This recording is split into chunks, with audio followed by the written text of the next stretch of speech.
السلام علیکم دوستو، جسم کو تندرست اور سرگرم رکھنے کے لیے ہمیں کھانے کی ضرورت ہوتی ہے، اور کھانا کھانا انسان کا عام اور فطری عمل ہے۔ غذا سے ہمیں قوت حاصل ہوتی ہے اور بیماریوں سے حفاظت ہوتی ہے، اور جسمانی ٹوٹ پھوٹ کے نتیجے میں جو غذا اور جو اجزاء ہمیں ان کی ریپیئر کے لیے درکار ہوتے ہیں وہ غذا سے مہیا ہوتے ہیں۔ یہ کام ہماری غذا یعنی ہماری خوراک میں موجود مختلف قسم کے عناصر کرتے ہیں۔ کیا آپ نے کبھی سوچا ہے کہ جو غذا یا جو خوراک ہم روزانہ کھا رہے ہوتے ہیں وہ کن اجزاء پر مشتمل ہوتی ہے؟ صرف ایک منٹ کے لیے رک کر اس بارے میں سوچیے کہ جو کھانا ہم روز کھاتے ہیں، جو ہمارے بچے کھاتے ہیں، یا جو اجزاء ہم اپنے جسم کا حصہ بناتے ہیں وہ کن اجزاء پر مشتمل ہوتی ہے۔ یہ جاننا ایک عام انسان کا حق ہے کہ وہ جانے کہ اس کی خوراک کے بنیادی اجزاء کون سے ہیں، تاکہ وہ اپنے جسم کو بہتر خوراک مہیا کر سکے۔ اس لیے جو کھانا ہم کھاتے ہیں اس میں تمام غذائی اجزاء کا موجود ہونا بہت ضروری ہوتا ہے، اور ایسی غذا جس میں تمام مطلوبہ اجزاء موجود ہوں اسی غذا کو متوازن غذا بھی کہتے ہیں۔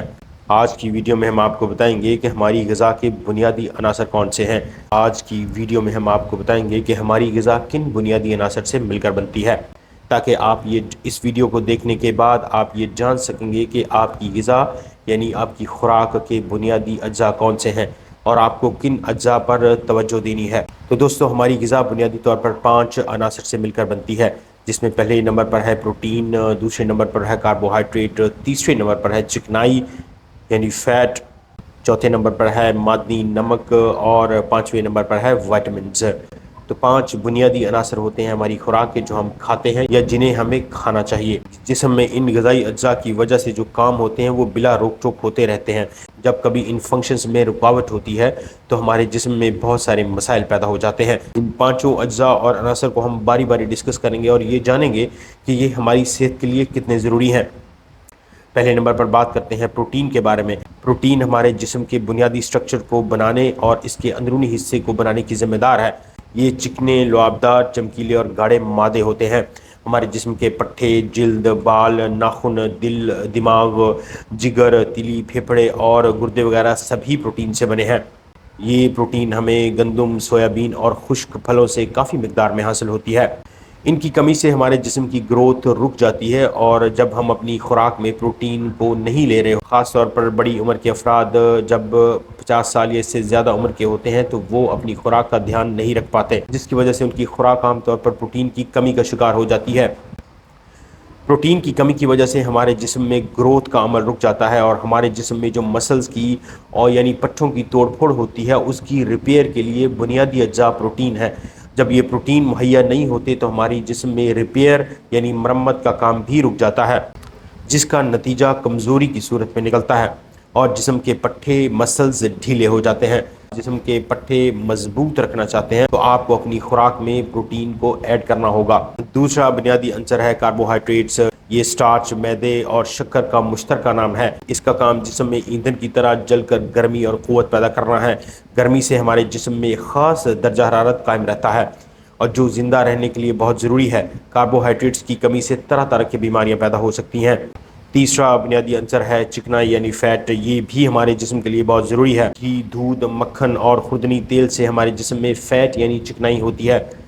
گھی، دودھ، مکھن اور خوردنی تیل سے ہمارے جسم کو چکنائی حاصل ہوتی ہے۔ چکنائی اور شکر آپس میں مل کر جسم کو گرم رکھ طرح طرح کی مٹھائیاں، گھی سے بنے پکوان اور یہ فرائڈ چیزیں یعنی خوردنی تیل میں بنی ہوئی چیزیں، یہ ہمارے جسم کو فیٹ اور چکنائی مہیا کرتی ہیں۔ چکنائی کو زیادہ کھانے سے ہمارے جسم موٹاپے کی طرف مائل ہو جاتا ہے اور ہم موٹے ہو جاتے ہیں، موٹاپے کی طرف مائل ہو جاتا ہے، جس کا نتیجہ ویٹ گین کی صورت میں نکلتا ہے۔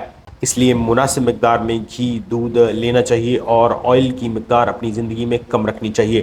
اگر آپ کی خوراک میں آئل یعنی تیل کی مقدار زیادہ ہے، چکنائی کی مقدار زیادہ ہے، تو آپ کا جسم بہت جلدی موٹاپے کا شکار ہو جائے گا، اور ہم سبھی جانتے ہیں کہ موٹاپا ایک بیماری نہیں بلکہ یہ بیماریوں کی وجہ بنتا ہے۔ موٹاپے کی وجہ سے دل کی بیماریاں پیدا ہوتی ہیں، موٹاپے کی وجہ سے ہی آپ کو باقی صحت کے مسائل درپیش ہو سکتے ہیں، خاص طور پر ہڈیوں کے مسائل، جوڑوں کے مسائل اور ٹانگوں اور جوڑوں میں درد کا رہنا۔ یہ بھی اگر آپ کا ویٹ زیادہ ہے تو یہ زیادہ ہو جائیں گے۔ اس لیے مناسب مقدار میں چکنائی وغیرہ لینا چاہیے، اور خاص طور پر ورزش کو بھی اپنا معمول بنانا۔ چوتھا بنیادی عنصر ہے معدنی نمک یعنی منرلز۔ ہماری خوراک کا چوتھا بنیادی عنصر ہے منرلز یعنی دھاتیں۔ نمک جس طرح کھانے کے ذائقے اور اس میں رس پیدا کرنے کے لیے ضروری ہے، اسی طرح یہ صحت کے لیے بھی بہت ضروری ہوتا ہے۔ صحت بھی نمک کے بنا پھیکی ہوتی ہے۔ نمک ہم روزانہ کھانے میں کھاتے ہیں، اس کے علاوہ بھی نمک ہمارے جسم کے لیے بہت ضروری ہوتا ہے۔ ان میں سے 4 نمک بہت زیادہ اہم ہیں، جس میں magnesium, calcium, phosphorus, iodine, iron آتا ہے۔ جسم کو تندرست رکھنے کے لیے ان نمکیات کی ہمیں بہت زیادہ ضرورت ہوتی ہے۔ ہمارے جسم کو قوت فراہم کرنے کے لیے معدنی نمک کا بہت بڑا ہاتھ ہے۔ یہ نمک ہمارے جسم میں پانی کا توازن برقرار رکھتا ہے۔ گاجر، پتوں والی سبزیاں اور سلاد وغیرہ میں آئرن کی کافی مقدار موجود ہوتی ہے۔ ہماری خوراک کا 5واں اور آخری عنصر ہے وائٹامنز۔ وائٹامنز ہماری غذا سے حاصل ہونے والے وہ بنیادی عناصر ہیں جو ہمارے جسم کو تندرستی اور خوبصورتی عطا کرتے ہیں۔ ویسے تو تمام وائٹامنز ہی ہمارے جسم میں بہت زیادہ ضروری اہمیت کے حامل ہے، لیکن یہاں خاص طور پر ہم ذکر کریں گے وائٹامن اے کا۔